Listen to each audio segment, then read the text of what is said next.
খেলা দেখার পরে আমরা আসার পথে তখন দেখি মোটরসাইকেল পড়ার সাথে সাথে বাসে আমি খেয়াল করি নাই। পড়ার সাথে আমরা ধর্মের রাস্তা এবার ছিলাম, ধর্মের মাঝখানে গেছি রাস্তা, কোনো গিয়ে উঠাইছি। আরেকটা রিক্সা ছিল, ওনার পিছিয়ে রিক্সা ছিল, একটা মোটরসাইকেলও ছিল।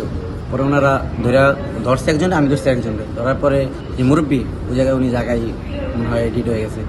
আর যে দাঁড়িয়েলা উনি জীবিত ছিল। পরে মহিলা মেডিকেল আনছি, আনার পরে ওই জায়গায় ভিতরে ঢুকাইছি, বলে এগুলো চিকিৎসা সেই জায়গায় হয় না, কর্মীতলায় চলে যাও। সাথে আমরা অ্যাম্বুলেন্স ডাক দিলাম, অ্যাম্বুলেন্স তুললাম, আমরাই নিজেরাই এই জায়গায় নিয়ে আসলাম। দুর্ঘটনা ওই জায়গায় পুলিশ ছিল, পুলিশ আসছে, আইসা ভালো মন্দ কিছু বলেন এই জায়গায়। দেখে ওনারা 2-1 মিনিট দাঁড়ায় কোনো একটা বলেন একটা মেডিকেল নাও বা একটা কিছু করো, ওনারা কিছু বলেন। ওনার জায়গায় চলে গেছে। যে জীবিত ছিল উনি কিছু বলতে পারেন, আমি অনেকবার বলছি ভাই আপনি গার্জিয়ান নাম্বার জন্য বলতে পারেন।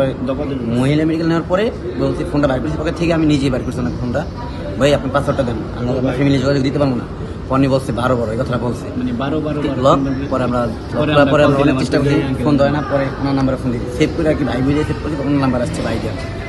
পরে ওনার ফোন দিয়ে বললাম, আপনি কর্মীতলা আসেন। আমরা সরাসরি কর্মীতলা আসলাম।